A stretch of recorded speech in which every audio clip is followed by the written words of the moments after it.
How's it going, everybody? Welcome to the second installment of my Slayer Peer series. I've gotten quite a bit done since the last episode, so let's jump right into my progress. Actually, I lied. I want to plug a couple of things before we get into the progress. If you're looking for a place to hang out and chat outside of RuneScape with other Slayer Squad people, check out my Discord. You can find the permanent invite link in the description below. Also, if you've got any cool achievements you want to show off, send them my way through the Discord or on Instagram so I can post them up. Whether they're low kill count drops, big drops, pets, achievements, or PKs, I don't really care what they are. If they're good enough to make the cut, I will throw them up on the Instagram. And also, right now you should be seeing a poll pop up in the top right of the screen. You guys are watching the series, so you guys pretty much have the say in what I do with this account, and I've had a lot of people request that I get a higher defense level because of some of the benefits that come along with it. So the poll's going to have three choices: stay at level 10 defense, get level 13 defense with the Nature Spirit quest, or go all the way to level 20 defense, which will put me at 86 combat when I do get 99 Slayer. So if you feel like it, go ahead and vote in that, and whatever wins is what I will do. Alright, so now we can get into the Slayer Pure progress. So I've done lots and lots and lots of quests this week. Well, I guess not lots and lots, but I've done a lot of quests for a level 40 account. I went from 10 quest points at the beginning of this week, and I'm currently sitting at 81 quest points. And most of the quests that I focused on are the ones that give attack and prayer XP. I want to do as many clue scrolls on this account as I possibly can, so in order to do that, I'm going to need to do as many quests as I can. Now, I'm only going to be getting a maximum of 60 attack and 43 prayer on this account, so I wanted to go ahead and get all of the quests that give prayer and attack XP out of the way. This way, I can still get the maximum amount of quests done and get the maximum amount of places around RuneScape to access so I can actually do all the clues all the way up to hard. I probably won't mess with elite or master clues on this account, but easy, medium, and hard clues are definitely going to be getting done. So if you guys want to follow my lead and make an account like this, because I will admit it has been a ton of fun actually starting over and doing everything from scratch, doing it a different style, something that you don't see very much. I'm having a lot of fun already, and I've only been doing this for a couple of weeks, but I'm going to rattle off some quests for you here that you're definitely going to want to get done, as they do give decent amounts of prayer and attack XP. First, you're going to want to do, obviously, Tree Gnome Village, Waterfall Quest, the Grand Tree, because all of those give good rewards, agility XP and attack XP, which will make your life a lot easier, and getting to train with a rune scimitar much faster. You're going to want to do another Slice of Ham and all its prerequisites for 3,000 prayer XP, Priest in Peril for 1,406 prayer XP, Death Plateau will reward you with 3,000 attack XP, Recruitment Drive 1,000 prayer XP, the Fight Arena will reward you with 12,175 attack XP. Ghost Ahoy, 2,400 prayer XP. Making History, 1,000 prayer XP. Mountain Daughter will reward you with 1,000 attack XP and 2,000 prayer XP. Underground Pass, 3,000 attack XP.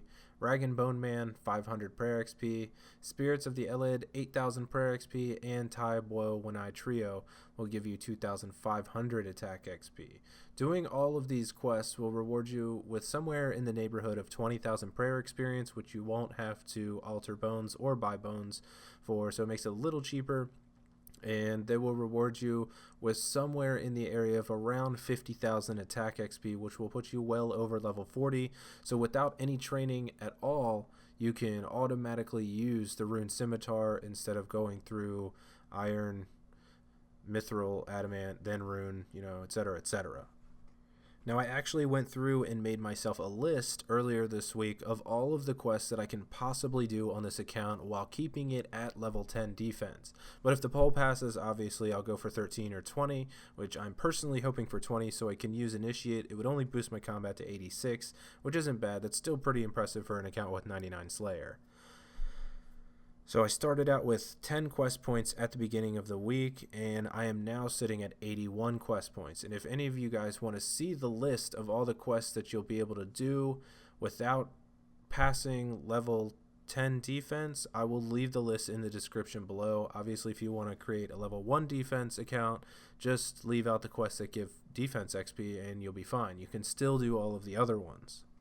So there's a couple reasons that I'm doing all these quests, and most people that make a pure account don't do quests because usually pure accounts are just used for low level PKing, which is pretty fun, but this is going to be a low level Slayer account, obviously. But first reason is the clues. I want to be able to access as many possible areas in RuneScape that I possibly can, so I have to drop the minimum amount of clues. And the second reason is for Nightmare Zone.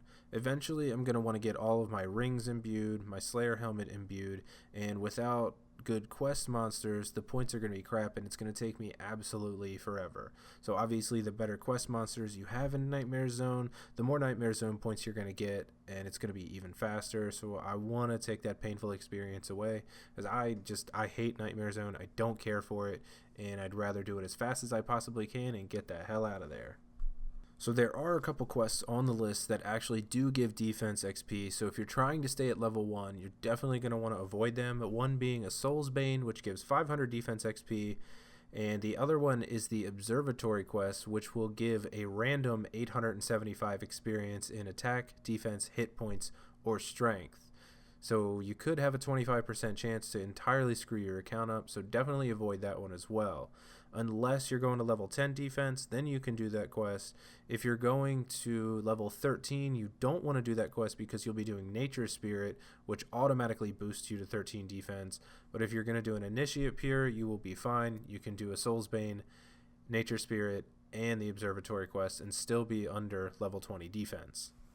So with a pure account, there is only one free-to-play quest that you cannot do, and that is the Dragon Slayer 1 quest. That quest will give defense XP. I think it's 20,000, and that will put you somewhere around level 30-something defense, and you don't want that.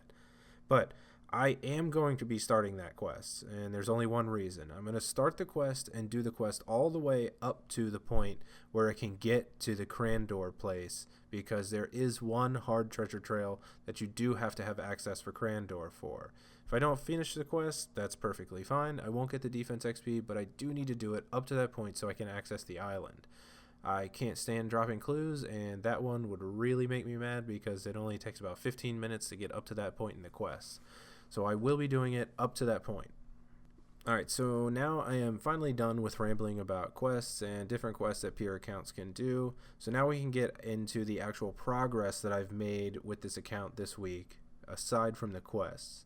So right now on the screen you'll see what I have as my current bank. Last week it was terrible. It was under 100k.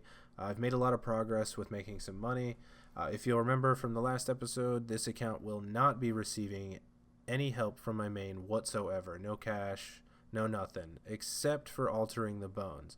I am going to use my main's house to alter the bones because I could just go to World 30, find somebody with an open house and use their altar, so that really makes no difference.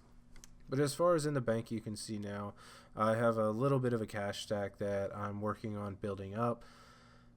I've got the 115 dragon bones in there because that is what it's going to take me to get to 43 prayer. I've got some runes in there, a few more than last week, different kinds of runes, and some other quest items that I've kept from the quests that I've done this week. The Ecto file is definitely very worth it for getting around over in the Canifis area. I finally bought a couple glories so I can teleport around a little bit easier. It just sucks because I have to keep selling them back and rebuying them in order to get them charged. And as far as money making goes, I've been hanging out at the Chaos Druids in the Edgeville dungeon in level 2 Wilderness. They're very weak, they're very easy to kill, even on an account with low defense, and they do drop herbs quite often, which is how I've been making some of the money to do what I'm going to do. Now the XP per hour obviously is pretty bad, but it's a low level account. You're getting some decent XP because these things, they don't hit much, and you hit them pretty often because they're such low level, and you can make a little bit of cash while doing it. So that's one option for you if you're starting an account from scratch and you don't want your main to help it, or if you're just a new player and you want to make some money. Being such a low combat level, not many people can PK you there. I haven't been PK'd once, or nobody's even tried. Everybody that's logged in is 10, 15 levels higher than I am. So it's relatively safe for a lower level account. So let's go ahead and move on to my stats for this week. Obviously, I've made some huge improvements here as well. I'm up to 56 attack and 41 strength. I'm only 4 levels away from being able to use dragon weapons, which I still do have to do Monkey Madness 1 for, but that is definitely coming soon. I had to get level 37 range for a quest requirement, which was Spirits of the Elid, I believe. So for that, I bought some iron knives, hung out at the Hill Giants and the Lumbridge Cows for some quick range XP. Obviously low defense, quick XP for a low level account. All the other skills that you can see here, the 40 mining, the 33 smithing, 23 fishing, blah, blah, blah. I have absolutely done the minimum amount of skilling possible so far. Almost all of the experience and levels that I've gotten for all the skills have been quest rewards. So doing a lot of quests on a peer account, if you need to get some skills up for certain things, it's not really a bad thing, because you're getting started with all of these skills and you don't even have to sit there for, God, I don't know, however many minutes or hours that it takes to grind through these low levels. So if you're starting a pure, I definitely suggest doing quite a few quests, because some people enjoy them. I'm not really a quester, but because it makes my life easier with this account, I'll definitely keep doing them until I don't need to do them anymore, which would be all the quests on my list in the description, because clue scrolls. So that is all of the progress that I've got to show you guys for this week, but I do have some goals for next week. As of right now, I plan on doing Lost City and Monkey Madness within the coming week for the next episode, so hopefully I'll be able to show you guys that, as well as 60 attack, maybe some more magic levels. And as far as runecrafting, construction, hunter, farming, all of those go, I'm not really concerned with those skills right now. I don't need requirements for those for anything in the near future. But I will be able to start slaying very soon, probably within the next week. I have to do Animal Magnetism eventually, which does require a Slayer level requirement. So as of, I want to say, the middle of next week, I will be off and running with this account. I think I've made a ton of progress in the past couple of weeks. I don't really play on this account much while I'm at home. I do most of the work for this while I'm at work. I'm an IT guy, so I sit in front of a computer all day anyways, and I get to play RuneScape when I have downtime at the office. So that's good, and just playing most of this account at work, I think I've come pretty far. So I hope you guys have enjoyed this week's episode, and I'm hoping to come back next Sunday with a lot more content and a lot more work done on this account. If you haven't done so yet, please do me a favor and tap that subscribe button on your way out. If you have any questions or comments, please leave them in the comment section down below, and I will try to reply to as many as I possibly can. Unless you're a troll, then I'm probably not going to reply to you. But that is going to do it, guys. Thanks for watching, and I will see you guys next week. Take it easy, everybody.